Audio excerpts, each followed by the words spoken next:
D'abord parce qu'il est prestigieux, ensuite parce que j'ai beaucoup de respect pour le travail des lauréats des années précédentes, aussi en raison du partenariat avec la Banque de France, car je me suis toujours beaucoup intéressé au sujet monétaire. J'ai commencé ma carrière dans un magazine qui s'appelait L'Européen, pour couvrir le lancement de l'euro en 1999 ou 99 comme on dit en Belgique.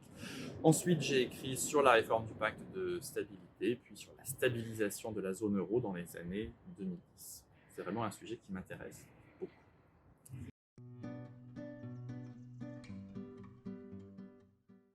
À mon sens, c'est évidemment d'abord de rendre très intelligible des choses potentiellement compliquées.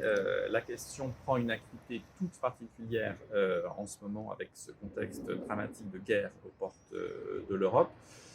Dans les dernières semaines, je me suis posé la question pour expliquer par exemple l'exclusion des banques russes du système de messagerie financière SWIFT ou du gel des avoirs de la Banque nationale de Russie.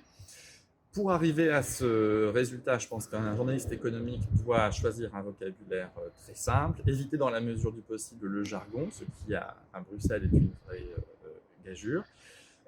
Et je pense qu'il y a une autre dimension importante qui est le contexte, c'est-à-dire que l'économie est évidemment très très importante, et on le voit bien à la lumière de la guerre en Ukraine.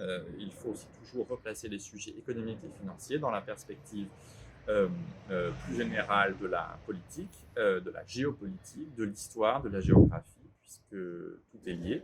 C'est ce que j'avais d'ailleurs essayé de démontrer dans mon reportage Le Long du Rhin.